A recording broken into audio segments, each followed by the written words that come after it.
I just want to say, I think we're asking too much of our doctors in health and healthcare today, especially when it comes to chronic health conditions, because that's not the model that most of our medical Yes. practitioners are trained in. And so I like to think that in teaching these adjunct providers who are really equipped to talk about the nutrition, in retraining patients, that we're serving the doctors as well. It's not about, I don't love the word Mhm. alternative because it doesn't feel to me like it's an alternative. It feels like we Mhm. are actually in the day and age where we need a new kind of practitioner because we're facing more and more chronic health conditions. And if Mm. we don't recognize that it's a new need, we keep falling in these gaps and blaming each other. And in Yeah. fact, it's the same if we Yeah. look at the need for midwifery in maternal and prenatal and postnatal care. It's filling a gap. We're not Mhm. pathologizing everything. We're supporting both doctors and Yes. patients. That's my goal. Yes, that sounds great. Yeah, because when I have a situation and I ask my doctor, and there's no like immediate thing that fits the Western medicine paradigm, like immediate, then he says it must be stress. And I Right. find this kind of annoying. Yes. Yeah, that might um, be medical but gaslighting, right? What we call medical yeah, gaslighting. but I don't want to blame them because they're not, yeah, they're gaslighting implies that they're doing it to manipulate you, but they're Right. not. It's just that in reality, the body is so complex. Yes. And until you're very close to like a Western melody cure, they Correct. can't fix it when it's just vague. And most of the time it does go away, or most of the time it's multidimensional and expresses in different ways. So you Correct. can't expect them to like Agreed. track your whole life story for you. Nope.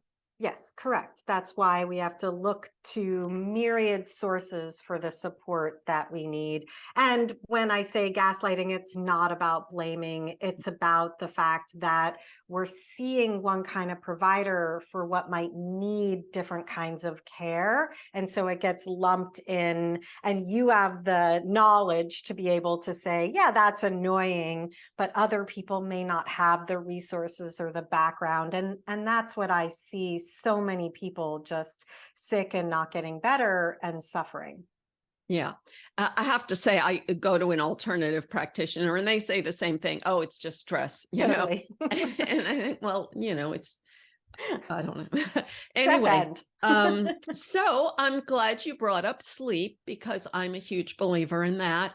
And during sleep is when we manufacture our happy chemicals. So if you don't get a good night's sleep, then the next day, even if you have a good day, you can't react to it with pleasure because you Exactly. literally don't have the chemicals to release. So Yes. give any thoughts or advice you can about the sleep area. Yeah, sleep is huge for me. I actually I have a way of looking at things, and the first tier is the non negotiables, and sleep is part of the non negotiable trifecta. I call it sleep, poop, and blood sugar balance. If those three things are not happening in our lives, it's hard to build on top of those. In fact, I was just on a summit talking about detoxification, and I'm like, if you're not sleeping, you're not pooping, and your blood sugar is imbalanced, we're just retoxing, we're not detoxing. Now, sleep too is complicated. It's not something we could go just like, hey, sleep, go sleep, right? It might Exactly. be that we're Crying having. does not help. Exactly. So I really like to go back to that assess, recommend, and track. What is sleep like for you? What time are you going to bed? What's your environment like that you're sleeping in? Are you waking up in the middle of the night? What time are you waking up? What's happening when you're waking up? When we understand the complexities of what's happening for that individual, then we can come in with the appropriate recommendation instead of everybody taking melatonin to go to sleep, which is not, I will leave that topic to you to discuss, but which is something that the body should naturally be producing. And we want to be careful where we're bringing in those kind of interventions. So for me, sleep and relaxation, sleep is a non-negotiable, and we have to look at each individual's relationship with all of those things: bedtime, room environment, safety when going to sleep. What's the feeling like when you're sleeping in that bed, whoever you're sleeping with, in the environment you're sleeping with? All of it needs to be considered, and we start to make really profound adjustments in health outcomes when we look at sleep alone. In my case study group, I'm working with a woman who has chronic fatigue.